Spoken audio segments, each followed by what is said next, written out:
Je vais vous lire un texte de Sri Aurobindo du livre Les bases du yoga qu'il écrit à Pondichéry de son ashram. Le Muladhara est le centre de la conscience physique proprement dite. Tout ce qui se trouve au-dessous, dans le corps, est le pur physique qui, à mesure qu'il descend, devient de plus en plus subconscient. Mais le vrai siège du subconscient est au-dessous du corps, comme le vrai siège de la conscience supérieure, le supraconscient, est au-dessus du corps. On peut aussi sentir le subconscient n'importe où, le sentir comme quelque chose qui est sous les mouvements de la conscience et qui, en un certain sens, la supporte d'en dessous, ou bien la tire à lui vers le bas.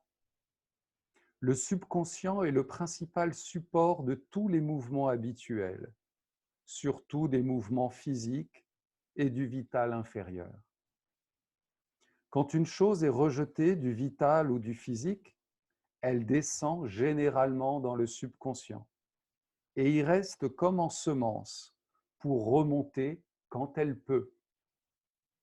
C'est pourquoi il est si difficile de se débarrasser des mouvements vitaux habituels ou de changer son caractère, car, soutenu ou rafraîchi à cette source, préservés dans cette matrice, les mouvements vitaux, même lorsqu'ils sont refoulés ou réprimés, remontent encore et se reproduisent.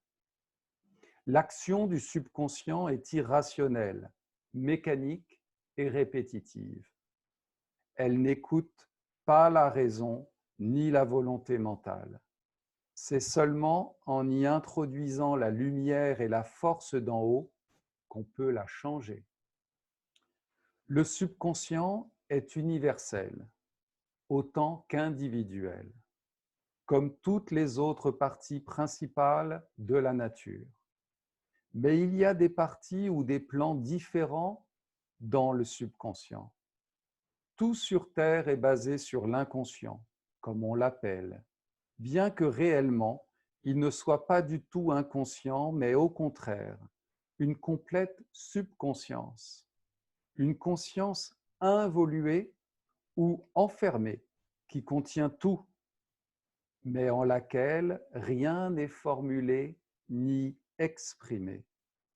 Le subconscient se trouve entre cet inconscient et la conscience du mental, de la vie et du corps.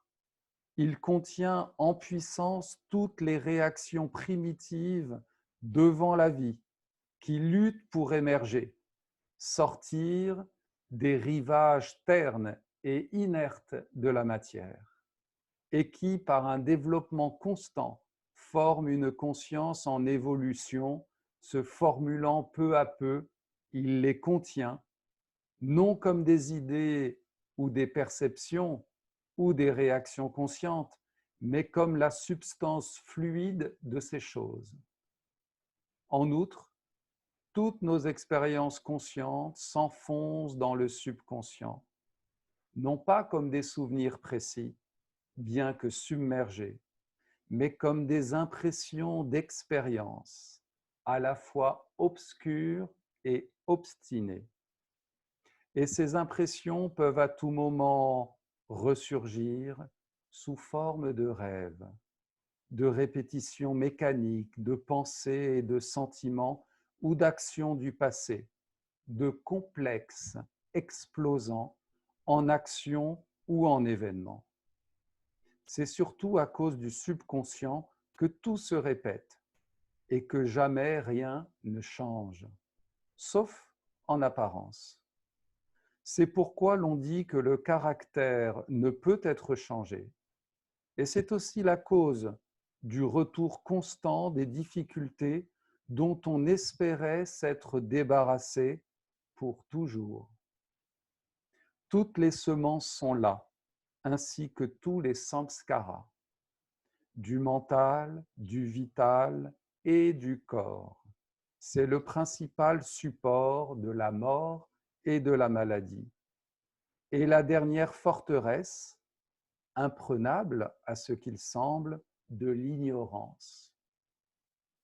Tout ce qui est réprimé, mais non complètement rejeté, s'y enfonce et y demeure comme une semence, prête à surgir à la surface ou à germer à la première occasion.